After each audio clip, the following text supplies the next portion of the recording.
Lance, talk a little bit about your process. I mean, obviously things are not always happening out there the way you want them to, or drawing them up, and I'm sure it's making it challenging at times during games. Talk a little bit about the process you're going through. Well, you look for matchups, look at what they're doing, and we knew they would take some shots downfield, and we needed to win some 50-50 balls. They hit a couple of them, and, it is what it is. You just fight back, and you start mixing up coverages and kind of get a feel for what their plan of attack is. And, we came out the gates really fast, played real well early, and then they got one drive going, got in for a score, and then they caught fire a little bit and made some really good catches. So after halftime, kind of made some adjustments with some checks. After the first drive when they scored, really kind of settled into some things that kind of gave us the best chance to win. And just started mixing up a little bit, and we started getting turnovers, started getting off the field. Third down, we were good, but, just kind of stopped the bleeding earlier a little bit. But started playing complementary football at the end, too. Every time we would get a turnover, offense would go stick it in. So just finding a way to win, It's not pretty, but the wins are the most important thing, and the guys are playing good enough to win at the end, and that's special. They're showing that they're tough-minded, and they don't quit, which is awesome. When did college football become college basketball, in the sense that we always talk about in basketball it's a game of runs? Yeah. And football, when you give up 4 touchdowns, bing, bing, bing, bing, and then you give up 3 points in your last 8 possessions. Yeah, it's momentum swings, and you've got to be able to change it. And a lot of times, really great players can change things, So they wouldn't give us a chance to really rush the passer early. He was catching and throwing. I knew he would, because they know we have a good front. So it was like catch and throw, until we started getting up and they had to start going to like truly drop back pass, and we were able to really pin our ears back. They stopped max protecting as much, and we was able to get to them, and we started creating some turnovers. So kind of outlasted them a little bit. To follow up on that, it seems like the last couple of weeks on the broadcast, you'll hear Ruben Bain's name specifically pop up a lot in string of plays, 3 or 4 plays late third, fourth quarter. Yeah. Is that a product of what you were just saying, them having to drop back, or is that also a product of him just being relentless for quarters, that now he's starting to wear on people? And I think it's a little both. I think he starts to wear on people because those linemen, they don't switch out. Offensive linemen usually stay in the game the whole time. We try to play multiple guys. Of course, Ruben plays a lot of snaps, but by the time we get to the fourth quarter, Ruben's fresher than them, and his athletic ability really takes over. And I think that's why probably at the end stretch it seems like we get more pressure on the quarterback rushing 4, and they just start to wear down on people. So, also he's a really good player. He kind of figures out which players, how they're trying to block him, and he kind of double moves them and things like that. It seems like it's been a bit of a trend this season where you guys will have like a rough first and second quarter, first half, and then whether you make adjustments and the second half have been a lot better. What could you attribute that to? Is it adjustments? Is it being fresh? It's multiple things. Some people they'll run different types of shot plays at us. Others they run their offense, and you may, like the other night, they made some really good catches in coverage, 3 for short. So. It's usually about a quarter and a half has been happening, Like the other night, we started out real good. I think it was 3 minutes in the first quarter, and then they broke a tackle, and then we had a guy hurt. We didn't get a guy on the field, and then they hit a shot on the sideline on Rich, and they got a score, and they caught fire a little bit, and we didn't really get the fire out till really after the first drive of the second half. I thought we had a good halftime adjustment, what we needed to do, but we really needed to take control of the game. When we fought back offensively and got ahead, we was really able to do some things we wanted to do because they had to get outside of what they were doing then. So. It seems like teams have done a good job of kind of like isolating and targeting Kiko in coverage. How do you, scheme to try to... Well, they put a little fast kid, a little fast running back out there, and you've got to, if you're in man coverage, unless you're checking some type of zone, the linebackers got to cover the running back unless we can get switched with him and the tight end. It just so happened Kiko was on the good fast running back and made a good throw. Kiko almost got through his hands and got the ball out. So it just is what it is. How tough was it to give us a timetable? Sir? Mario didn't give us a timetable on it. He said, well, if he didn't give you one, I don't know. I ain't here to get you in trouble. I am not here to get you in trouble. With the expectation that you'll be down in the corner. How concerning is that at this time? been down corners from the beginning of the football season, you know. So we'll get another player out there and we're going to play. We're going to have it's just the way it is. Nobody's going to feel sorry for you. So we're going to do the best job we can. We're going to scheme up with what we got, and we're going to go out there and try to pull this thing off. How tough was it, though, to see him go down the way he did, considering what he's been doing for you guys? Yeah, he's been playing well. He's gotten better and better the more snaps he's played. So had a good pick, had some good pass breakups on 3rd and 5. So, we hate to see him go down, but got to find another way to get it done.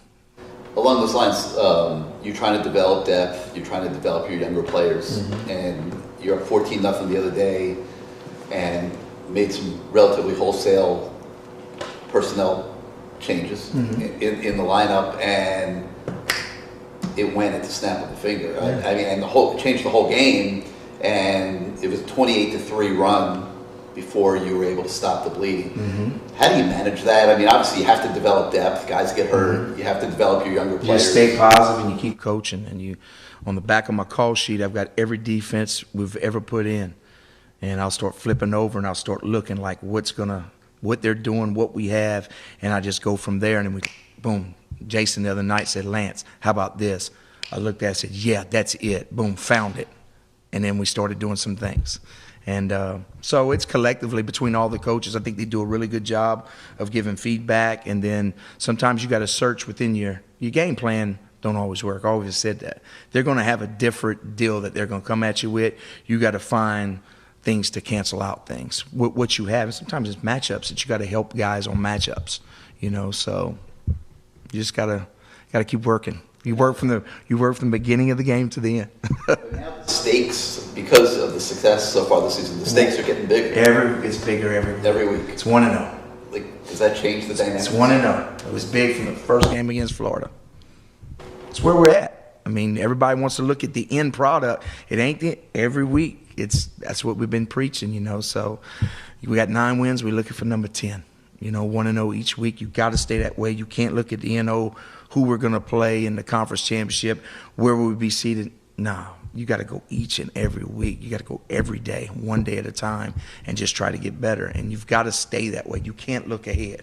I know fans like to do that, and if I was a fan, I'd probably do the same thing. But, I mean, in our business, it's an everyday deal. There's a process. There's a process on Sunday. There's a process on Monday, Tuesday, Wednesday, Thursday, Friday, all the way to Saturday. Once you get to Saturday, the game ain't over to the end. You're working all the way through it. The game plan wasn't all the way in until Saturday in the last 4th quarter. So, I mean, it's just the nature of it. You got to find things to win games, You just mentioned Coach Taylor. Obviously, coaches the defensive line, but just how valuable is having a set of eyes like that that's seeing so much football? Him and, D. Nix played a long time as well, and Chevis has played a long time as well. Jason's going to see things from the defensive front most of the time.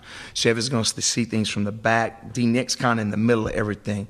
So we all see it differently at different things, but, sometimes guys will come up with an idea that you ain't thought of, and that's why, you cannot be what I call a boss. I'm a leader. So a leader, you got to be a servant leader, but you also got to be a listener. And if some of them recommend it and I agree with it, we going with it. It's not whose idea it is; it's our idea. So D. Nix made a bunch of great adjustments on the sideline that we needed to, and Chevis on the back end, how we're going to play certain things in some games. So the other night was big, though. It really was. During the Duke game, you were mixing up a lot of 1 high, 2 high looks. When you evaluate it after watching it, was one more successful than the other on Saturday? Or? No, not really. They can get you to show most of the time. If they go 2x2 set, it's hard to hide a post safety look, because if you put a backer outside the box, you're in a 5-man box. They know pretty much you're going to stay in a 2 shell. And if you have a backer near the box, they know you're going to spin the post safety. So, they know. They'll get really, really wide, so you have to show your hand. 3x1 is, it's different. You can hide things. 2x2, you pretty much show by. All coaches know that. And Shannon does it all the time. Shannon loves to get in 2x2 because it's going to kind of show the tail of the tape. Even though you try to hide things, it's going to show because you got to start cheating certain guys. So We get why coaches say 1-0. Can we get why coaches understand it? How the heck did you get kids to buy into that sort of thinking? Because kids are not usually wired that way. no, but college football eats up so much of their time to where they don't have a lot of free time. So they look at social media and things like that. But, I mean, they know early in the morning they're going to have to come in and get breakfast, and we're going to start early. And they're going to go each day at a time, and after that, they're going to come back and get some film later on in the evening. So they live one day at a time. They just don't have all that free time that, people may think they have. They don't practice in the morning, and we don't see them again. That's not the way it is. So it's really a daily deal. I mean, they're trying to get through because they're tired. I mean, you start getting to the, 10th game of the season, you're starting to get run down a little bit. And so you got to refresh them. We let Coach Rump come in today. He wanted to talk to the guys. And, Coach Rump's won national championships, played in the NFL. He's played a lot of games in a season. So he came in and talked to him about exactly that on defense, about, how you make practice fun and just working on your fundamentals and your technique. And you got to, you're going to get tired, but everybody's tired at this point in the season. And just trying to give him feedback of his experiences, which I thought was awesome, really awesome. So we use everybody in the building for sure. Last year, you guys faced off against Georgia Tech. Just obviously. Did you see that Cam catches last night? 103-yard touchdown. Did you see that? All right, baby. All right. Go ahead, man. I'm sorry. Obviously, what are your thoughts on this year's offense? Obviously, his health is in question, but just what do you see from that? Wide receiver's really fast. Golly. Really fast. He was fast last year. He's faster this year. They're good at wide out. They got some speed. Offensive line's tough. Haynes kid, he's a competitor. I've been knowing his daddy since I was probably in college. His daddy played at Northwestern State, and he's a high school coach in Longview. And they just tough people, always been. And his son's that. He's a battler. He's been out for a while, but I'm sure he wants to play this one. The backup's really good as well. And then the running back's fast, really fast. And so we got our hands full. We're putting together a good plan, matching up some personnel things that we need to do, and we'll be ready to go. Did you get any intel from Haynes King's dad about whether he's playing this week? We don't talk. We don't talk like that. But my first year as a college coach, I had a defense coordinator named Scott Stoker, who I worked for, and he actually was a quarterback, and Haynes' dad was the center at Northwestern State. So I've been kind of close to Coach King for a while. And his son is tough just like him. And then, Booker Pickett got his first sack the other Right. night. And, how have you seen his development progress, and how have you seen similar question, like the development for the other freshman linemen, like Justin Scott, Cole McConaughey? Yeah, it's good to see Book come in there. He looked fast off the edge. But again, the offensive line started to get tired, and you bring a fresh body in, which looked good. And, all those guys keep getting better. The longer we play, the more reps they get. That's what's always good about bowl games, too, is you get to work those freshmen even more and more and more, OJ's worked a little too much. He's had a lot of snaps, but those kids are getting better and better. You can see Zaquan. Zaquan came on the field and looked really fast, really physical, was playing at a high level, and he gets better and better, but we're bringing him along on his timing, not really our timing or anybody else's timing, so he's getting closer and closer to being what we all think, that he can be and should be. You referenced a couple of times that this is the time of the year where people start to wear down. Yeah. Everyone can understand that. Is it wild to you that there are teams out there that still have 7 or 8 games left to play? Yeah, it's crazy. That's really crazy. I don't want to get in the way of 1-0, but No. Somebody's going to play 17. Yeah, that's a lot of football, man. That's a lot of football. It's a lot of football for the coaches. It's a lot of chords you got to draw. It's a lot of stuff. But we just got to look at it. We play this week, and the next week we have an open week, a bye week, and we get ready for the last 2, and then you go from there. You just keep trying to win each one that you can, and you go 1-0 mentality, and you don't get very many opportunities to win 10 games in a season. You don't. There's a lot of really good football teams that have, but that's really hard to do, to win 10 games in a season. And we're coming up on the 10th game that we have a chance to win. And then anything after that is awesome. So 10 was a mark. I'm not going to say I thought we could get to it, but that was kind of the goal, get 10 wins. We said last year, the first year you come into a program, you lose by a lot. The next year you lose by a little. The next year you win by a little. Well, we're winning by a little and a lot sometimes, but there's definitely some littles in there. But, you never know how you're going to win it. You don't know from season to season. But I tell you what, Cam Ward is special. That's a special young man. And how are you managing the confusion that's come up at times in games? You gotta stay calm. You know, it's gonna be, we're at war. And in war, there's gonna be casualties.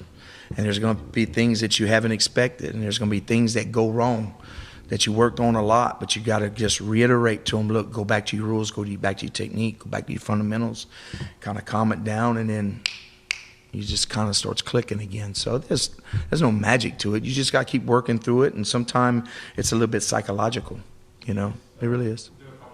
You mentioned kind of Zaquan Patterson. Obviously, him and OJ are both true freshmen. Just have you ever had, you know, a secondary where two true freshmen are, you know, expected to play, you know, such big roles, and just what are your thought process on, you know? I wouldn't think on this level, you know, that you would have that. You know what I mean? Like there would be more here in the cupboard that, you know, you wouldn't have to go over. But sometimes guys are really special, which I do think they're both really good football players. But, you know, you got to catch them up to speed, you know. Very few places I've ever been, you've had to play a freshman, you know, from the very get-go. Usually he kind of works his way into it. So that's really special what OJ's doing. You know, I think it is. And Zaquan continues to work, got a great mindset about it, hasn't complained at all, didn't compare himself. Well, OJ's playing starting and I'm not. Ain't been none of that. And safety's harder to learn in the corner. I mean, safety's got a lot of checks and things, but Zaquan's been doing awesome. And I appreciate him for his patience. Anything else? Coach Dawson revealed that he prefers a steak medium to medium plus. Some of us scoffed at that kind of a steak preference.